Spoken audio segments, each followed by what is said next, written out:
नमस्कार मित्रों, आज हम सुनने वाले हैं तेरी मेरी प्रेम कहानी का भाग 14। अंकिता के अपार्टमेंट में सन्नाटा पसरा हुआ था। कमरे का दरवाज़ा खुला था और शराब की बोतलें फर्श पर इधर उधर लुढ़क रही थीं। कमरे में हर चीज़ अस्त व्यस्त थी, मानो वहाँ तूफान गुजरा हो। दीवार पर लटकी घड़ी रात में 1 बजने का संकेत दे रही थी और बालकनी से सिगरेट का धुआं घनी रात को और भी भारी बना रहा था। अंकिता बालकनी में पड़ी कुर्सी पर अकेले बैठी थी। उसकी उंगलियों के बीच एक सिगरेट फंसी हुई थी, जिसे वो बार बार होठों से लगाती, हर कश के साथ, जैसे अपने भीतर का सारा दर्द पी जाना चाहती हो।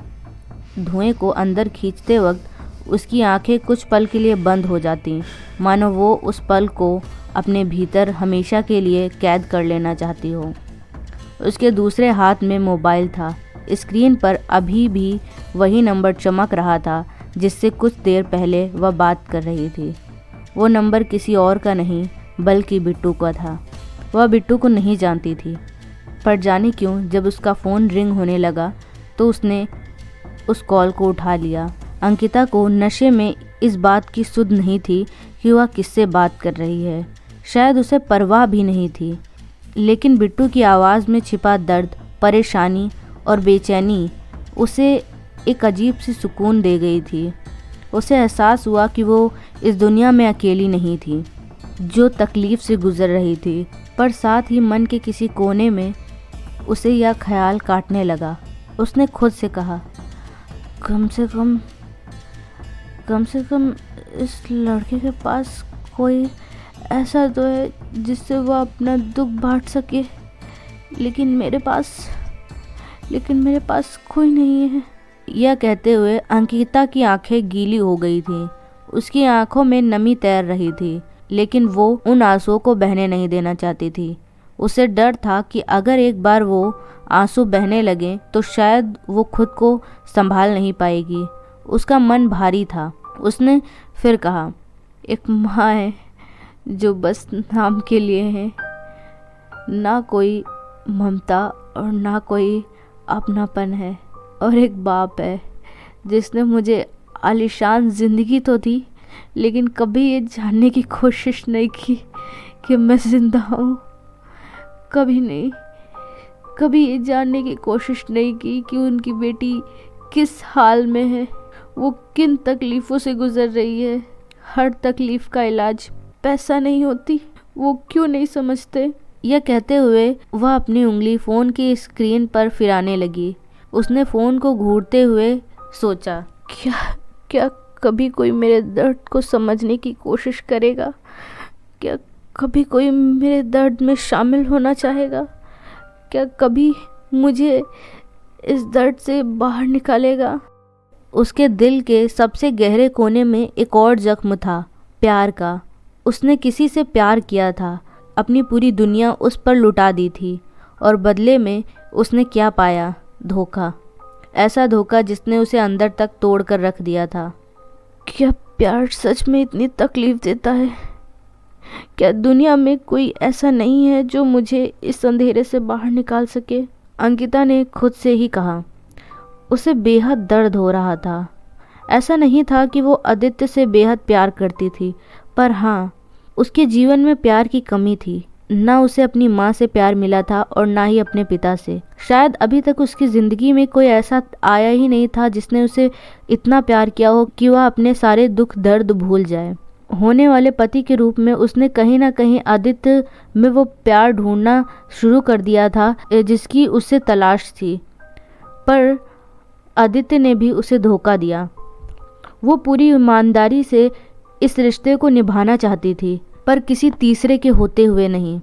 वह अब यह समझ चुकी थी कि आदित्य सिर्फ उसके पैसों के लिए उससे जुड़ना चाहता था, उससे शादी करना चाहता था। उसका मकसद यह बिल्कुल नहीं था कि वह उससे प्यार करता है। और कल रात जो उसने देखा, उसके बाद ये एकदम साफ था। इस समय अंकिता का दिल चाहता था कि कोई उसे अपनी बाहों में भर ले, कोई ऐसा जो उसके कंधे पर हाथ रखकर उसे भरोसा दिलाए कि सब ठीक हो जाएगा। वो टूट चुकी थी, उसकी आत्मा करहा रही थी, वो रोना चाहती थी ज़ोर ज़ोर से, पर उसकी आंखें ज़िद्दी थीं। उन्होंने जैसे किसी अदृश्य दीवार को खड़ा कर दिया था। आंखों के कोने गीले थे, लेकिन आंसू को बाहर आने की इजाज़त नहीं थी। वो कमज़ोर दिखने से डरती थी। रात का अंधेरा और गहराने लगा। बालकनी में सिगरेट का धुआं फैलता जा रहा था, जैसे अंकिता के दिल का दर्द इस धुएं के साथ बाहर आने की कोशिश कर रहा हो, लेकिन दर्द अभी भी वही था उसके अंदर, गहरा, ठहराव से भरा और बेहद चुभने वाला। आखिरकार उसने सिगरेट को बालकनी की रेलिंग पर मसल कर बुझा दिया। उसकी आंखें थक चुकी थीं। उसे पता था कि ये रात उसकी बाकी रातों की तरह ही खाली और अकेली बीतेगी, लेकिन इस बार वो दर्द को महसूस करने की बजाय उसे अपने अंदर कहीं दबा लेना चाहती थी। अंकिता ने फ़ोन को एक साइड रखा और खुद को कमरे की ठंडी दीवार से सटा लिया। कमरे में बिखरा सन्नाटा उसके भीतर के सन्नाटे से कहीं ज़्यादा हल्का था। उज्जैन, जहाँ एक तरफ अंकिता और बिट्टू अपनी उलझनों में उलझे हुए थे, वहीं एक और भी शख्स था जो इस काली घनी अंधेरी रात में किसी के प्यार के लिए तड़प रहा था, और वो थी मुन्नी। रात के 1 बज रहे थे, पर मुन्नी की आंखों से नींद ओझल थी। 4 दिन हो गए थे उसने बिट्टू की आवाज़ तक नहीं सुनी थी। वो मुन्नी जो बिना बिट्टू के एक दिन नहीं रह पाती थी, आज बिट्टू से बात किए हुए उसे 4 दिन हो गए थे। वो ही जानती थी कि वो बिना बिट्टू के कैसे रह रही है। उसके लिए हर एक सेकंड सदियों के बराबर था। वो बिट्टू से बहुत प्यार करती थी। उसे समझ में नहीं आ रहा था कि वो बिट्टू से कैसे बात करे। उसने कई बार बिट्टू के फ़ोन नंबर पे कॉल किया था, पर उसका फ़ोन स्विच ऑफ बता रहा था। वह अपने कमरे की बालकनी में बैठी आसमान को तक रही थी। वो चांद में कहीं बिट्टू को तलाशने की कोशिश कर रही थी। अब एक चांद ही तो जरिया था जिसमें वो बिट्टू को महसूस कर सकती थी। शायद उसकी शीतलता मुन्नी के मन को शांत कर रही थी। देर रात तक वह उज्जैन में अपने कमरे की बालकनी में बैठी चांद को तकती रही। सुबह के 4 बजे उसकी आंख लग गई और वह गहरी नींद में चली गई। अगला दिन इंदौर की चहल पहल सुबह जल्द ही शुरू हो जाती थी। यह एक शहर था जहां सड़कें दिन रात चलती रहती थीं। बिट्टू ने आज सोच लिया था कि उसे क्या करना है। वो नहा धोकर तैयार हो गया था। उसने सिद्धू को जगाया और बताया कि वो जा रहा है। ये सुनकर सिद्धू खटिए पर उठकर बैठ गया। उसने अपने फ़ोन में समय देखा और कहा, अरे भैया कहाँ जा रहे हो, और वो भी इतनी सुबह सुबह? अबे तो 7 बजे हैं। का कोई तुमका नौकरी वोकरी मिल गए? सिद्धू की बात सुनकर बिट्टू ने अपने जूते पहनते हुए कहा, अरे भैया वो इंदौर में जो सबसे बड़ा रेस्टोरेंट है नहीं, क्या नाम है उसका, स्वर्गमा, हाँ वहाँ पर एक कुकिंग कंपटीशन हो रहा है।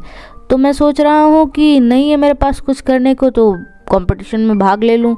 क्या पता लक अच्छा रहा तो हो सकता है मैं जीत भी जाऊँ। इसीलिए सोचा जल्दी जाऊं, क्योंकि सबसे पहले वहां जाकर मुझे एक फॉर्म फिलअप भी करना होगा। 10 बजे से कंपटीशन शुरू होने हैं। अभी निकलूंगा तो 10 बजे तक टाइम से पहुंच जाऊंगा। सिद्धू ने सुना तो अब मुस्कुराते हुए बोला, अरे भैया यूँ तो तुम एकदम सही करो। देखियो तुम्हें इस कंपटीशन में जीतियो। अरे खाना बनाए का कंपटीशन हो और तुम उसमें हार जाओ, ऐसा हो ही नहीं सकत है। तुमसे बेहतरीन खाना तो हमका नहीं लगता है, हमारी अम्मा भी बनाती हुई है। तुम बहुत बढ़िया खाना बनाते हो, तुम्हारे हाथ में जादू है भाई, जादू। देखियो तुम्हें जीतियो। सिद्धू की ये बात सुनकर बिट्टू थोड़ा आश्चर्यचकित था, क्योंकि आज तक उससे किसी भी पुरुष ने ये नहीं कहा था कि उसके हाथों में जादू है। उसके उज्जैन वाले दोस्तों ने भी उसके हाथों का बनाया खाना खाया था, पर कभी भी उन्होंने बिट्टू को इस फील्ड में आगे बढ़ने के लिए नहीं कहा था। हमेशा ही ये कहा कि शौक के लिए कभी कभार खाना बनाना अच्छा है, पर बावर्ची ही बन जाना बेवकूफ़ी है। बिट्टू उन सब की बातें सुनकर कभी अपने सपने के बारे में उन्हें बताता ही नहीं था। मुन्नी के बाद उसके सपने को पहली बार सिद्धू ने समझा था। बिट्टू भावुक हो गया। उसने अपनी नम आंखों से उसे देखा और कहा, तुझे पता है, मैं हमेशा से ही एक शेफ बनना चाहता था, पर मेरा ये सपना सभी को औरतों वाला काम लगता था। मुझे लगा मैं कुकिंग कंपटीशन में पार्टिसिपेट करने वाली बात तुझे बताऊंगा तो तू भी मुझ पर हंसेगा और सभी की तरह मेरा मजाक बनाएगा, पर तूने तो मुझे हैरान कर दिया रे।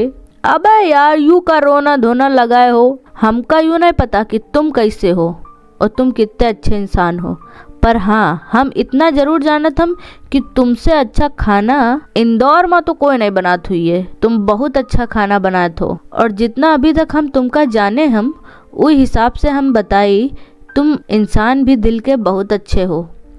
तुम्हारा चालबाजी ना ही है।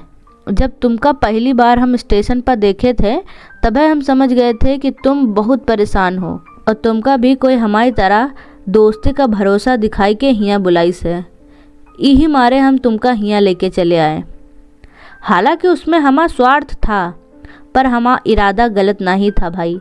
हमका यकीन है एक ना एक दिन तुम बहुत ऊंचाइयन पर पहुँचियो। और तुमका हम एक खास बात और बताई, आज तक हम जैके लिए भविष्यवाणी किए हम वह सच्चे हुई है। देखना, तुम्हों बहुत जल्दी एक अच्छे आदमी और बड़े आदमी बनोगे। बिट्टू ने यह सुना तो मुस्कुरा दिया और कहा, काश तेरी ये बात सच हो जाए। अच्छा, मैं निकलता हूँ वरना देर हो जाएगी। बिट्टू ने मुस्कुराते हुए सिद्धू से यह कहा और फिर कमरे से निकल गया। आज का ये चैप्टर यहीं पर समाप्त होता है, पर जल्द ही हम इस कहानी के अगले चैप्टर में फिर मिलेंगे।